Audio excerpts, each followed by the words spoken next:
Assalomu alaykum hurmatli yurtdoshlar. Bugungi brifingimizda fuqarolar yig'inlari raislari saylovlarini tashkil etish va o'tkazish bilan bog'liq ma'lumotlarni e'tiboringizga havola etamiz.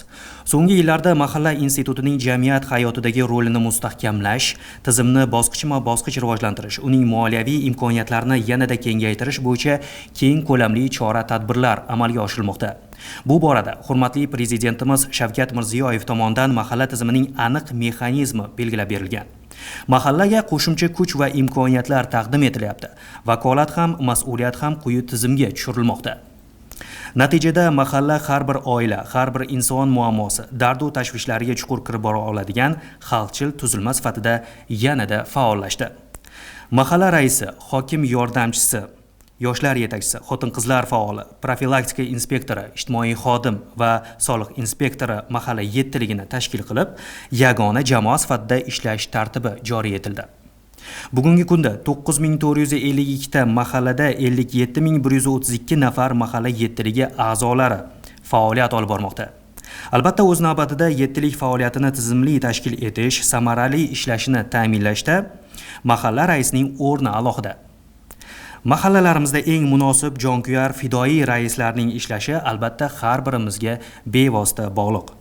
Hurmatli yurtdoshlar, oldimizda muhim siyosiy ijtimoiy tadbir turibdi va ya'ni joriy yilning may-iyul oylarida mamlakatimizda fuqarolar yig'inlari raislari saylovlari o'tkaziladi. O'zbekiston Respublikasining fuqarolar yig'ini raisi saylovi to'g'risidagi qonuniga kiritilgan o'zgartirish va qo'shimchalarga muvofiq endilikda mahalla fuqarolar yig'ini raislarining vakolat muddati 5 yilga uzaytirildi. Avval 3 yil edi. Qonunchilikdagi muhim o'zgartirishlardan yana biri mahalla raisi saylovlarini o'tkazish muddatlarini belgilash normasi endilikda Qoraqalpog'iston Respublikasi Jo'qorg'i Kengesi, xalq deputatlari viloyat va Toshkent shahar kengashlari vakolatiga o'tkazilgan bo'lib, ushbu o'zgartirishlar joylardagi mahallalarning mahalliy vakillik organlari bilan samarali hamkorlikni yo'lga qo'yishiga yordam beradi. Bundan ko'zlangan asosiy maqsad mahalla raisi saylovga tayyorgarlik tadbirlarini o'tkazish muddatlari va tartibini belgilovchi vakolatlarni nomarkazlashtirish hisoblanadi. Qonunga kiritilgan muhim o'zgartirish va qo'shimchalar fuqarolar yig'inlari saylovini tashkil etish va o'tkazish tartibini yanada takomillashtirishga, saylovlarga tayyorgarlik tadbirlarini o'tkazish muddatlari va tartibini belgilovchi vakolatlarni nomarkazlashtirishga, fuqarolar yig'inlari raislarini o'z bilim va qobiliyatlarini to'liq namoyon etishlariga xizmat qiladi. Yuqorida ta'kidlanganidek, joriy yilning may-iyul oylarida o'tkaziladigan fuqarolar yig'ini raislari sayloviga respublika shtabi va joylardagi komissiyalar tomonidan qizg'in tayyorgarlik ishlari amalga oshirilmoqda. Shu munosabat bilan mahallalar uyushmasida respublika shtabi 14 ta hududda hamda 208 ta tuman va shaharlarda mahalla raislari saylovlarini tashkil etish va o'tkazishga ko'maklashuvchi komissiyalari qoshida shtablar faoliyati yo'lga qo'yildi. Mahallalardagi ishchi guruhning ish samaradorligini oshirish uchun 10 turdagi kanselyariya mahsulotlari bilan ta'minlandi. Aholini fuqarolar yig'ini raisi saylovlari bo'yicha xabardorligini oshirish, shuningdek, ularni saylovga chorlash maqsadida har bir mahallaga saylovga oid targ'ibot plakatlari, respublika bo'ylab bannerlar, elektron tablolarga, ya'ni LED monitorlarga turkum chaqiriqlar aks ettirilgan videoroliklar joylashtirildi. Saylovlarni o'tkaziladigan joylarda nomzodlar va saylovga oid ma'lumotlar stendlari ham joylashtirilmoqda.